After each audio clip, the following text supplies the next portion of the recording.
ये हम सब बहुत श्रद्धा और भक्ति के साथ जहाँ पर यजन किया है और सभी हाथ जोड़ के एक बार बैठिए।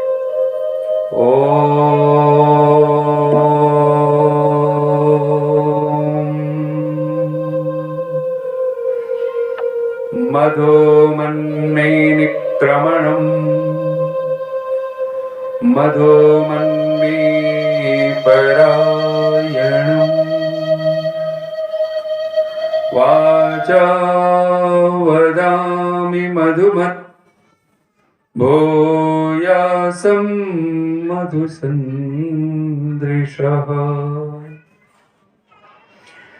ॐ नमः शम्भवाय च मयो भवाय च नमः शङ्कराय च मयस्कराय च नमः शिवाय च शिवतराय च। ॐ शान्ति शान्ति शान्तिः। आर्य समाज पश्चिम अलीगढ़ के इस पावन वार्षिक महोत्सव में समाज के महिला समाज, पुरुष समाज, सभी अधिकारी वर्ग, सभी गणमान्य जन, सभी विद्वज्जन, श्रद्धेय स्वामी जी महाराज, उपस्थित धर्म पे सज्जनों, मातृशक्ति, आइए हम लोग छोटे से एक चर्चा करते हैं। और वो है, अभी स्वामी जी बोल रहे थे, परमात्मा का एक नाम सोम है। हम लोग जब यज्ञ करते हैं, अग्निहोत्र करते हैं, होम करते हैं, तो भगवान को 4 नामों से हम याद करते हैं। वहां पर सबसे पहले अगर 2 आघारावाज्य आहुति और 2 अज्य भाग आहुति। पहली आहुति हम जब दे रहे हैं तो कहते हैं ओम अग्नये स्वाहा इदम अग्नये इदं नमः। दूसरी आहुति जब हम देते हैं तो बोलते हैं ओम सोमाय स्वाहा इदम सोमाय इदं नमः। फिर तीसरी आहुति हम लोग देते हैं ओम प्रजापतये स्वाहा इदम प्रजापतये इदं नमः। फिर चौथी आहुति है ओम इंद्राय स्वाहा इदम इंद्राय इदं नमः। ये जो 4 नाम हैं ये भगवान के अद्भुत हैं। जैसे गुण कर्म स्वभाव से भगवान के तो अनंत नाम है, असंख्य नाम है। ये जो 4 नामों का क्रम है भगवान का, अग्नि, सोम, प्रजापति और इंद्र, ये कह करके आप सोच नहीं सकते हो कि हमने भगवान से क्या क्या कुछ मांग लेते। अग्नि जब आप कहते हो, सोम कहते हो, और ये इनका क्रम भी अद्भुत है। और इनका एक, जैसे मानो अग्नि और सोम कहते, अग्नि सोमात्मकम जगत, ये सारा जो जगत है ये अग्नि और सोम रूप है। एक आग्नेय है, एक सोम है। सोम का, सोम चंद्रमा को भी बोलते हैं हम लोग। दूसरा बार रविवार है, एक पहला रविवार, तो उसके बाद तत्क्षण सोमवार है। सोम नाम चंद्रमा का है। इसलिए जब आज भी अगर आप कभी देखें कोई गुरु आचार्य अपने संतान को, शिष्य को जब बुलाते हैं तो बहुत पुराने समय में एक संबोधन देते थे, हे सौम्य। सौम्य शब्द कह करके पुकारा और सौम्य कह दिया तो आपने कुछ छोड़ा ही नहीं। उसकी सब ऐसी जो भी प्रशंसा करने योग्य है, ये अनुव्रति भी है, ये भी है, ये भी है, सब मनाह भी है। ये माता पिता के, गुरु आचार्य के मन के अनुकूल चलता है। विवाह संस्कार में पति पत्नी दोनों के लिए कहा जाता है एक मना जुषस्व। अगर सपत्नी, अगर दाम्पत्य जीवन में अगर आप हैं, अगर आपका एक मन नहीं है तो फिर बात नहीं बनने वाली। माता पिता है, संतान है, अगर उसमें एक मना जुषस्व वाली घटना नहीं है तो फिर बात नहीं बन रही है। तो सबसे पहले जो भगवान का नाम वेद में तो अग्नि कह करके पुकारा, और चंद्रमा और द्युलोक आपने देखा पूरी धरती पर हमारे पास दो प्रकाश हैं इस समय। एक सूर्य का प्रकाश है जो अभी अभी तो आप छठ के नाम पर, तिथि के नाम पर बहुत बड़ी पूजा, एक अब उसको पूजा कहें ना कहें वो बात की बात है, उस पर नहीं जा रहे हैं, लेकिन एक नाम सूर्य देवता का, सूर्य भगवान का। जब आप, और वेद का तो पहला ही मंत्र है अग्निम ईडे पुरोहित, अग्नि को पुरोहित का है, पुरोगामी है ये यज्ञम। ये जो सबसे पहले अग्नि अग्रणी भवति, और यज्ञ आदि में जहां भी अग्नि को रखोगे अग्नि अगुआ ही है वो। और इसलिए जो अगुआ होता है, अग्निर वेद का मंत्र है, आप सब बोलिए एक बार, अग्निर नेता। आज तो हम लोग नेता शब्द लुट पिट चुका है, उसका कोई अर्थ नहीं रह गया, लेकिन अग्नि का अर्थ है नेता। अग्नि अग्रणी है, अग्नि आगे ले जाने वाली है। इसलिए जो भी समाज में अग्नि तत्व के रूप में होता है उसको हमेशा पूज्य बनाया जाता है, उसको आगे रखा जाता है। यज्ञ में सबसे पहले यज्ञेषु अग्नि प्रणीयते, उसको आधान किया जाता है। माता पिता को अग्नि कहा गया है, गुरु आचार्य को अग्नि कहा गया है, अतिथि को अग्नि कहा गया, सन्यासी को अग्नि कहा गया, और परमात्मा तो परम अग्नि स्वरूप है। अग्नि जब आप कहते हो तो जो चार पदार्थ हम लोग मांगते हैं, जीवन का जो मूल लक्ष्य है, क्या है लक्ष्य? बोलिए, धर्म, अर्थ, काम, मोक्ष। ये चार पदार्थों के लिए मनुष्य जीवन मिला है। ऋषि दयानंद तो लिखते हैं, मनुष्य जीवन अगर पंच महायज्ञ विधि पढ़े और संध्या उपासना के क्रम में, तो कहते हैं मनुष्य जीवन तो ऐसे वृक्ष की नाई है, और कहते हैं कि सफल हम कब होते हैं? जब इस पर चार फल लग जाए, धर्म का फल, अर्थ का फल, काम का फल, मोक्ष का फल। ये चार फल, इनको चार पुरुषार्थ चतुष्टय भी कहा जाता है, चार पदार्थ। और गोस्वामी तुलसीदास जी क्या कह देते हैं?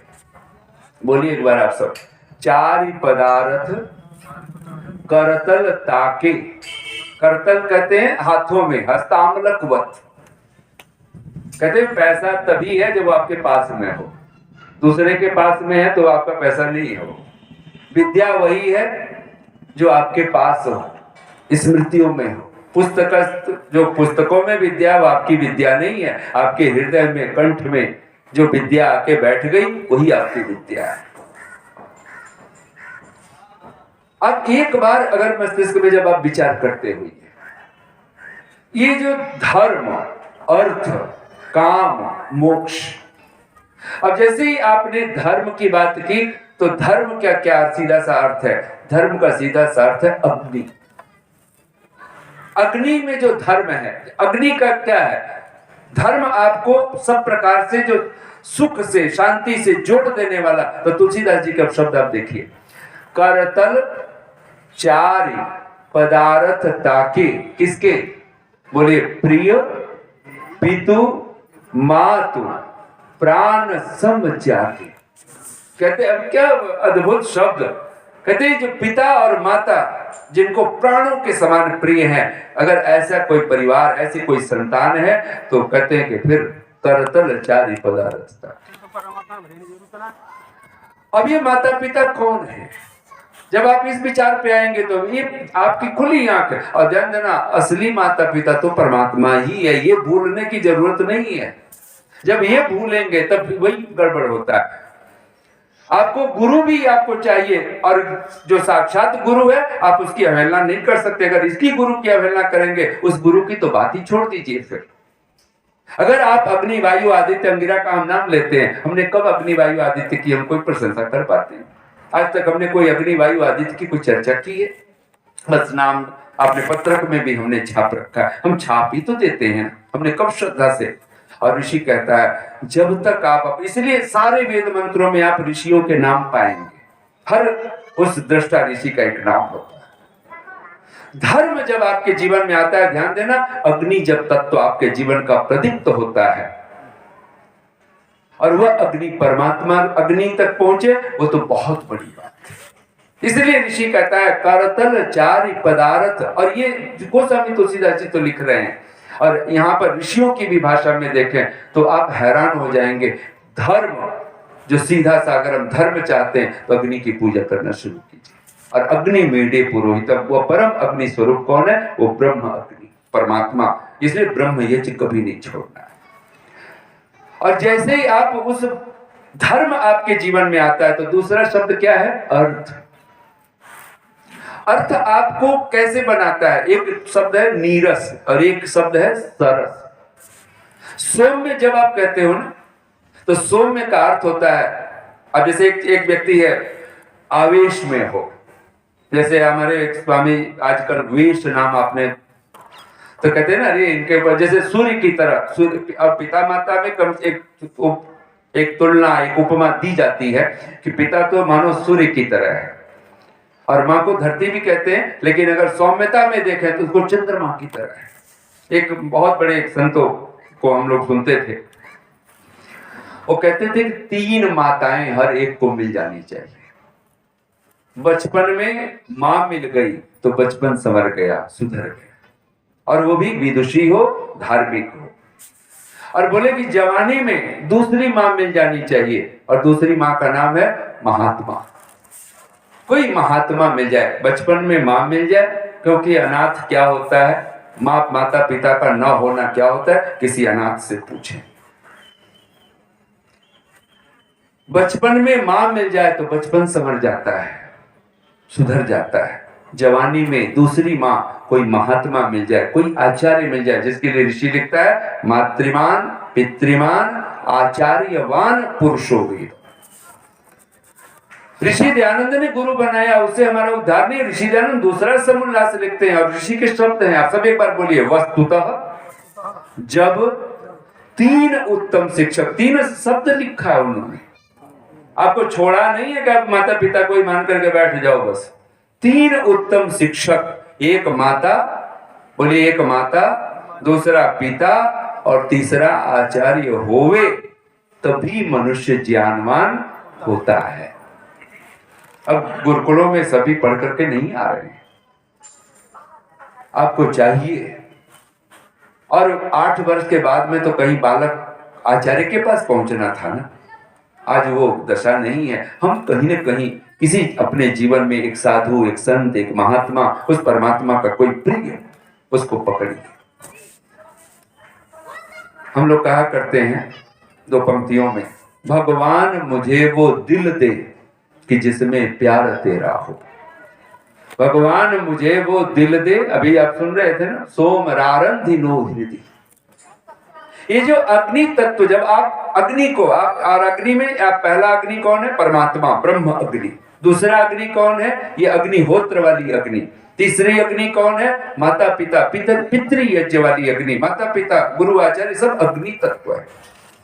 चौथी अग्नि कौन है? बलिवैश्य देवी यज्ञ, जिसके लिए प्राणी मात्र के लिए हम जो कुछ निकालते हैं, अपना अन्न भाग निकालते हैं, अपना तन मन धन से सब प्रकार से सेवा करने के लिए। और 5वीं अग्नि कौन है? अतिथि। हम लोग तो इसी पर कठोपनिषद पैदा हुआ है। अगर आपके पास घर में कोई अतिथि नहीं आता है, कोई साधु संत नहीं आता है, तो मत सोचना आपका घर घर है। ये हम जो सोम चाहते हैं, सौम्यता चाहते हैं, ये जो रस, एक नीरस जीवन होता है, एक सरस जीवन होता है। सोम रस बोलते हैं ना, सोम को क्या बोलते हैं? सोम रस। अगर रस है आपके पास, रसो वही सह, परमात्मा भी कैसा है? रसो वही सह, वो आनंद स्वरूप है। रस का एक अर्थ ऋषि दान लिखते हैं, रस, रस क्या है? आनंद। रस का अर्थ ही आनंद है। रस का अर्थ ही है कि, इसलिए कि हम मत सोचे कि जो कोई परमात्मा की तरफ बढ़ जाएगा, वैराग्य तो होगा लेकिन रसहीन नहीं होगा, वो रसपूर्ण हो जाएगा। भगवान मुझे वो दिल दे कि जिसमें प्यार तेरा हो। भगवान मुझे वो दिल दे कि जिसमें प्यार तेरा हो। जुबान वो दे कि जिसमें हर समय इजहार तेरा हो। हर समय बात करें, चर्चा करें, तो अपने मकान, दुकान, कार, कोठी, बंगला की चर्चा करते न फिरे। मैंने ये किया, मैंने ढिमका किया, करने की जरूरत नहीं है। किसकी जरूरत है? तेरी ही जिक्र करें, तेरी ही चर्चा करें। भगवान मुझे वो दिल दे कि जिसमें प्यार तेरा हो। जुबान वो दे कि जिसमें हर समय इजहार तेरा हो। मुझे देना सदा संगत। तो मुझे हर किसी का संग साथ नहीं चाहिए। वेद में आप लोग स्वस्ति वाचन के मंत्र हम लोग क्या बोलते हैं? ददता, अघ्नता, जानता। ये तीन विशेषण में सब कह दिया है। किसी दाता का साथ पकड़ना, कृपण कंजूस का हाथ साथ मत पकड़ लेना कभी। दूसरों से तो दिलवाता फिरे, और खुद एक बार मैंने सुना है, सच्ची घटना है, कोई व्यक्ति था और भिखारी आ गया उसके सामने मांगने। उसके साथ उसका एक मित्र चलता था, उसकी जेब में हाथ डाल दिया। तो मित्र था, उसने सोचा चलो डाल दिया, तो डाल दिया। गलवैया मिल जाते हैं लोग। उसने हाथ में उसके जेब में डाले, कुछ 150 रुपए निकल आए और भिखारी को दे दिए। चल, भिखारी भी खुश। और वो मित्र था, वो हैरान हुआ, बोले अगर तुझे देना ही था 150 तो अपनी जेब में क्यों नहीं डाला? कभी भी कृपण का हाथ साथ मत कीजिए। कृपण वो व्यक्ति है, कहते हैं अरेबिक कहावत है कि कंजूस का गड़ा धन तब निकलता है, क्योंकि वहां तो दफनाया जाता है ना, जलाने की तो कोई परंपरा नहीं। तो कहते हैं कंजूस का गड़ा धन तब निकलता है जब कंजूस खुद गड़ जाता है, खुद जमीन में पहुंच गया और सारा कुछ। उससे बड़ा त्यागी भी नहीं कोई हो सकता है, क्योंकि न खुद भोगता है न किसी दूसरे को भोगने देता है। हम लोग 2 पंक्तियों में बोलते हैं, वो हमेशा इस स्वर्णिम अक्षरों में अपने हृदय में बिठा लेने योग्य है। जो खूब सहेजा था, कौन सोम को प्राप्त कर सकता? सोम दाता है, सौमनस्य दाता। आप जब अग्निहोत्र पढ़ते हो तो भगवान को वहां पर सौमनस्य का दाता कह करके पुकारा। और सौमनस्य, जब आप एक संतान सौम्य है, वो माता पिता के आंखों में आंखें डाल के बात नहीं करता है। ये शिष्टाचार होना चाहिए। आज बच्चे जो हैं, आप सोच नहीं सकते उदंडता का क्या। अब तो सिखाया जाता है, ट्रेनिंग दी जा रही है, आप जब बात करो तो आंखों में आंखें डाल के बात करो। बोला नहीं, ये डालनी है, संसार भर में आंखों में आंखें मिलाओ, लेकिन जब माता पिता के सामने जब बात करो, गुरु आचार्य के सामने बात करो, आपकी आंखों में आंखें नहीं मिलनी चाहिए, आंखें झुकी होनी चाहिए। पथिक की बहुत प्यारी पंक्ति है ना ऋषि दयानंद की, वह नीची निगाहें वदन वह गठीला, गुरु घर का प्यारा बड़ा ही लचीला। मथुरा के घाटों बाजारों से पूछो, खिजाओं से पूछो, बहारों से पूछो, ऋषि की कहानी सितारों से पूछो। वह घर से निकलकर किधर को गया था? किसको खोजने के लिए निकला था? सबसे पहले उसने कोई यश प्रतिष्ठा, मान प्रतिष्ठा, इसके लिए तो नहीं निकला था ना। किस चीज को पाने के लिए निकला था? एक साधे सब सधे, सब साधे सब जाय, जो तू सींचे मूल को फूलई फलई। एक ही साधे सब सधे। ऋषि दयानंद ने ऐसा भी नहीं हुआ, उन्होंने उसको साधा जिसको साधने के लिए जीवन मिला है। और यही तो साध्य, यही तो साधना, यही तो साधक है। वह घर से निकलकर किधर को गया था? महादेव खोजा, या खुद खो गया था। महादेव को किस दिन पूजते हैं लोग? सोमवार, यही ना, सोमवार को पूजते हैं। कुछ लोग शुक्रवार को, सोम और शुक्र दो वार जो है शिव जी के नाम से। और हम लोग तो रोज भगवान से प्रार्थना करते, किस नाम से पुकारते हैं? नमः संभवाय च मयो भवाय च, नमः शंकराय च मयस्कराय च, नमः शिवाय च शिवतराय च। ये जो सोम है शिव का स्वरूप है, वो सौम्य है। लेकिन अब जो हम लोग मूर्तियों में देखते हैं, वहां तो कुछ सौम्यता आपको थोड़ी दिखेगी। तो वहां तो कहते हैं कि उनके जो साथी गण हैं वो भी सब भूत पिशाच है, वहां कुछ आपको सौम्यता नहीं मिलेगी। लेकिन शिव कौन है? शिव सौम्य है। और यहां तक कि शमशान भूमि का एक नाम लोग क्या कहते हैं? शिव भूमि। क्योंकि परमात्मा के हाथ में जीवन भी उसी के हाथ, जन्म उसी के हाथ में, जीवन भी उसी के हाथ में, और मृत्यु भी उसी के हाथ में। भगवान मुझे वो दिल दे कि जिसमें प्यार तेरा हो, जुबां वो दे कि जिसमें हर समय इजहार तेरा हो। मुझे देना सदा संगत, तो देना अपने प्यारों की, किसी ददता का साथ देना, किसी अज्ञता, किसी निष्पाप, निष्कलंक, निर्दोष, निष्कलुष का साथ देना, जिसके जीवन में छल कपट न हो। और सब विशेषण हटा दीजिएगा, एक ही विशेषण सौम्य कौन होता है? जिसके जीवन में छल नहीं होता है, कपट नहीं होता है। सौम्य कौन होता है? जिसका मन निर्मल हो चुका है। मुझे देना सदा संगत, तो ऋषि वहां पे कभी कहता है मुझे देना सदा संगत, तो देना अपने प्यारों की। और तेरे प्यारे कैसे होते हैं? अब उसके प्यारे जो सौम्य होगा, उसका अर्थ क्या होगा उसके जीवन का? मुझे देना सदा संगत, तो देना अपने प्यारों की, कि जिनको हर समय, बोलिए एक बार, जिनको हर समय विश्वास व एतबार तेरा, जिनको हर समय सारे, यहां पे पदार्थ पर नहीं, जिसे परमात्मा पर भरोसा है, जिसे इस पर उस पर नहीं, उस भगवान पर जिसने हमें भेजा है। हम कौन हैं? हम उसी के तो हैं। एक बार अगर ये मस्तिष्क में बैठ गए, हृदय में कुछ बैठाइए, फिर ये बात, पंक्तियां जो हम लोग बार बार बोल रहे हैं, कल से भी शायद दोहरा रहा हूं, फिर दोहरा लीजिए। दिल ने कहा आंख से, दिल ने कहा आंख से, तू देखा कर कम। दिल ने, और आंखों ध्यान बिठाते हैं, अब जब आप संध्या करते हो, जब आप प्रार्थना करते हो, जब आप मूर्ति के सामने भी बैठ के भगवान मानते हैं लोग, वहां भी आंखें बंद कर लेते हैं, करते हैं। ये आंखों पर कितना भरोसा करेंगे? इस आंख ने क्या क्या नजारे नहीं दिखलाए। दिल ने कहा आंख से, तू देखा कर कम, देखती है तू, तड़पते हैं हम। मकान देख लिया किसी का, जल भूल गए। पत्नी किसी की अच्छी दिख गई, जल भूल गए। पति किसी का सुंदर दिख गया, बच्चे किसी के सुंदर दिख रहे हैं, अड़ोस पड़ोस सुंदर दिख रहा है, जल भूल करके राख। दिल ने कहा आंख से, देखा करो तू कम, देखा कर तू कम, देखती है तू और तड़पते हैं हम। आंख बोली दिल से, तो आंख ने भी चुप कहां रहनी थी, बोले सारा जिम्मा मुझ पर डाल रहे हो।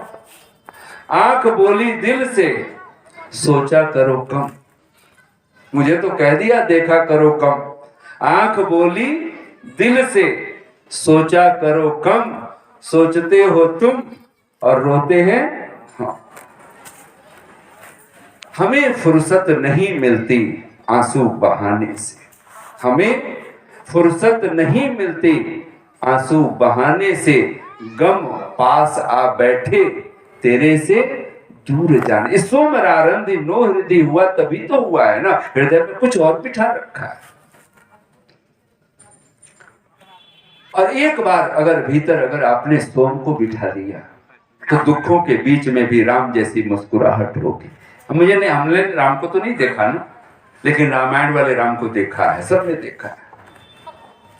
और आप हैरान होंगे कि उस अभिनेता ने कितना सुंदर राम का, कि लोगों ने जब टीवी जब प्रारंभ होता था, कुछ लोग तो आरती थाल सजा करके बैठे होते थे उसकी आरती उतारने के।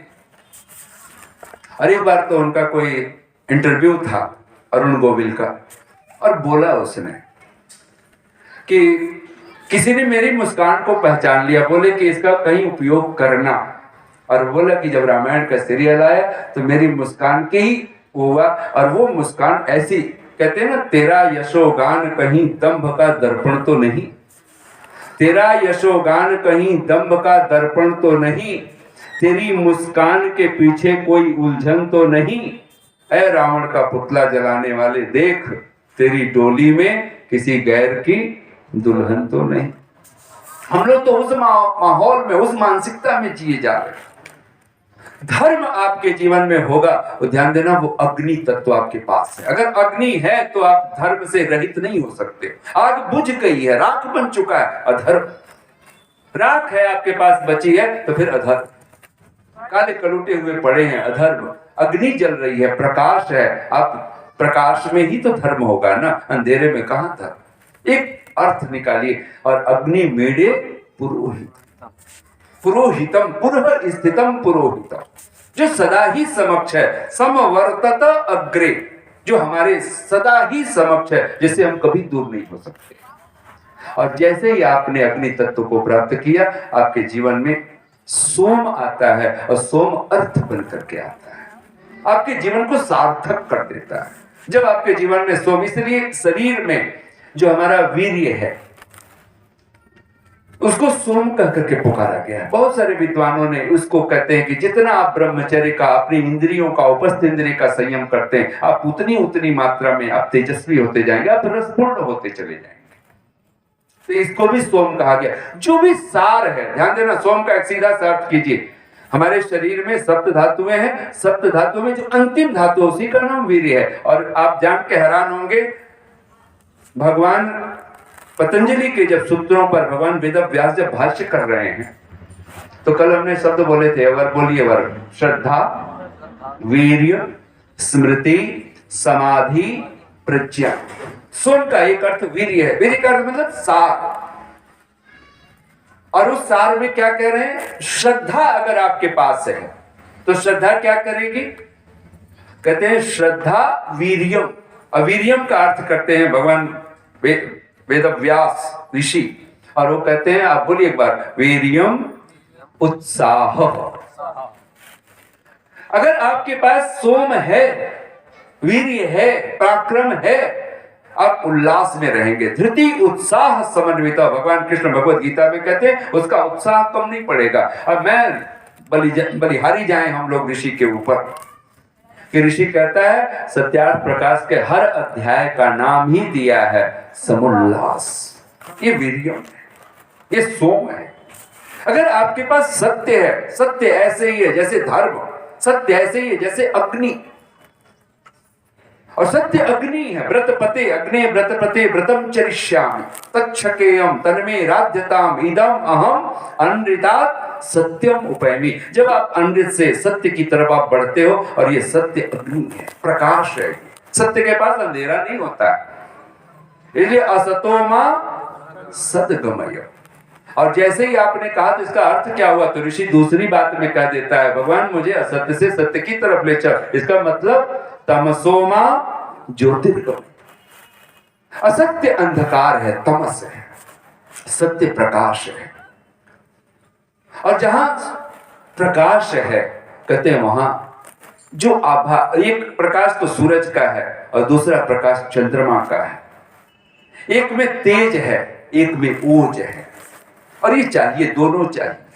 तो लोग कहते हैं ना, अरे ये जो मेरी दोनों आंखें हैं, बच्चों के जब कहते हैं तो मेरे दो लाल हैं, ये दो हीरे हैं, ये सूर्य चांद हैं, चंद्र सूर्य हैं, ऐसी व्याख्या भी कर दी जाती है। आप ये समझ के मस्तिष्क में बिठा के रखें, धर्म अगर आपके जीवन में होगा तो जीवन अर्थवान हो जाएगा।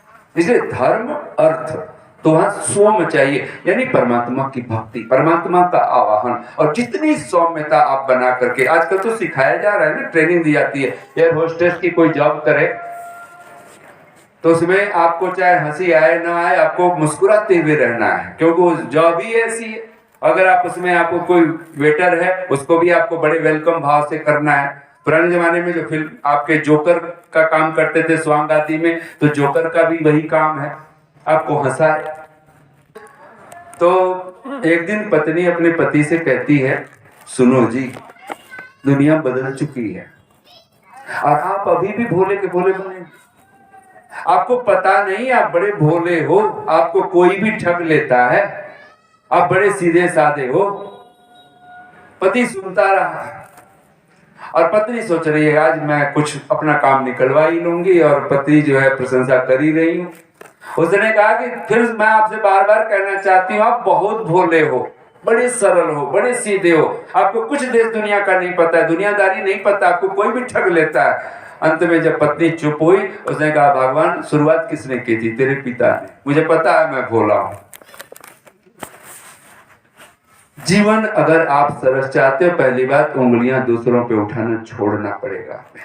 तू जो करता है औरों की तरफ अंगुष्ठ नुमाई, देख तीन तेरी तरफ झुकी हुई है। एक उंगली हम दूसरों के ऊपर उठाते हैं और तीन उंगलियां खुद के ऊपर उठ जाती हैं। और परमात्मा तो भर भर करके हमें क्या कुछ देता है। याद रखिए दो पंक्तियां, जो खूब सहेजा था, बोलिए एक बार, जो खूब, ये जो यज्ञ में हम बोलते हैं ना, इधर नमः इधर नमः, उसका अर्थ क्या है? इसका अर्थ ही समर्पण है, इसी का अर्थ है दान, इसी का अर्थ है तू ही तू। हम लोग बोला करते हैं 2 पंक्तियां, इसके साथ भी बोलिएगा उसको। तेरा दर हो। दर का मतलब एक तो दरवाजा है कि हम पहुंच गए किसी मंदिर में, उसके दरवाजे को दर कहते हैं। दर का अर्थ होता है आदेश, दर का अर्थ होता है अनुशासन। जैसे संतान कहे कि माता पिता से कहे कि तेरा, हे माता पिता तेरा दर हो, यानी तुम्हारी आज्ञा हो, तुम्हारे आदेश हो, तुम्हारे अनुशासन हो। तेरा दर हो, मेरा सर हो। सर का मतलब अपना सर्वस्व, सब कुछ समर्पित करना। सर कहते हैं सर माथा, सर झुका दिया तो फिर अब कुछ बचा नहीं, आपने अपना सर्वस्व सौंप दिया। तेरा दर हो, भक्त यही कहता है, तेरा दर हो, मेरा सर हो, और कहता है ये तमाशा उम्र भर हो। अगर आपके जीवन में ये बात बन गई, आप सोच नहीं सकते हैं कि आप किस सौम्यता को धारण कर लेंगे। आपका पूरा जीवन रसपूर्ण हो जाएगा, आपका पूरा जीवन ही सरस हो जाएगा और सरल हो जाएगा। सरस होता है ना, ये रसपूर्ण। इस जल का एक गुण क्या है? रस। इसलिए जल को जीवन कहा गया है। ध्यान देना, जहां रस नहीं है वहां जीवन नहीं है। गन्ने को आपने देखा है, गन्ने में गांठ होती है, गांठ को ही पर्व बोला जाता है। गांठ में कोई रस नहीं है, लेकिन गांठों ने रस बनाए रखा है। गन्ने में रस है तो उस पर्वों के कारण है, उस पोरों के कारण है, लेकिन गन्ना रसपूर्ण है तो बात बनती है। जहां रस है, इसीलिए कहा गया है आपो वही श्रद्धा। श्रद्धा को रस कहा गया, श्रद्धा को जीवन कहा गया, जल को जीवन कहा गया। और निसंदेह जिस दिन हमारे जीवन में, अब ये 2 पंक्तियां कहता हुआ और वाणी को मैं समेटू, और ये 4 शब्द साथ साथ रखिए, धर्म, अर्थ, काम, मोक्ष। जैसे ही आपके जीवन में अग्नि तत्व, सोम तत्व आता है, आपको प्रजापति का संग साथ मिल जाता है। और प्रजापति कौन है? यत् कामास्ते जुहोमः तन्नो अस्तु वयम श्याम पतयो। किससे मांगते हैं? प्रजापति से मांगते हैं। यत् कामास्ते जुहोमः, हे प्रभु हम जो कुछ शुभकामना लेकर के तेरी चरण शरण ग्रहण करें तो मेरी समस्त शुभकामनाओं को पूर्ण। वयम श्याम पतयो रही। हम सब प्रकार के विद्या आदि धन ऐश्वर्य है, भौतिक आध्यात्मिक सब ऐश्वर्यों से मैं युक्त हो जाऊं। और जैसे ही आप प्रजापति का आप आहुति देते हो तो चौथा पद आप बोलते हो, और वो क्या है? तद विष्णु परमं पदम सदा पश्यन्ति सूरयः दिवीव चक्षुरातत। वो इंद्र पद है, वो विष्णु का पद है। पदम क्या यहाँ पर क्या अर्थ है? मोक्ष पद। अगर आप मोक्ष चाहते हो तो किससे मांगे? उस परमात्मा से जो परम ऐश्वर्यशाली है, जिसके पास कुछ कम है ही नहीं। और ये 4 क्रम आपके साथ में, तो चारों पदार्थ आपको मिल जाते हैं। लेकिन शुरुआत कहां से करनी है? माता पिता, गुरु आचार्य से। और ऋषियों ने तो इतनी श्रद्धा करने के लिए कही है, आप कल्पना नहीं कर सकते। तो ये 2 पंक्तियां बोलिए आप सभी एक बार। जो खूब सहेजा था वो पास नहीं, मतलब जिसको हम समेटते रहते हैं, सहजते रहते हैं, विपत्ति में काम आएगा, कभी मुसीबत में काम आएगी, धन पद संपत्ति जोड़ते रहते हैं। यहाँ भी मकान बनाओ, वहां भी मकान, पता नहीं कब कौन बेचना पड़ जाए, कब कहां पर क्यों आपत्ति है। तो कहते हैं जो खूब सहेजा था वो पास नहीं, लेकिन बोलिए जो खूब लुटाया था वो अब भी है खजाने में।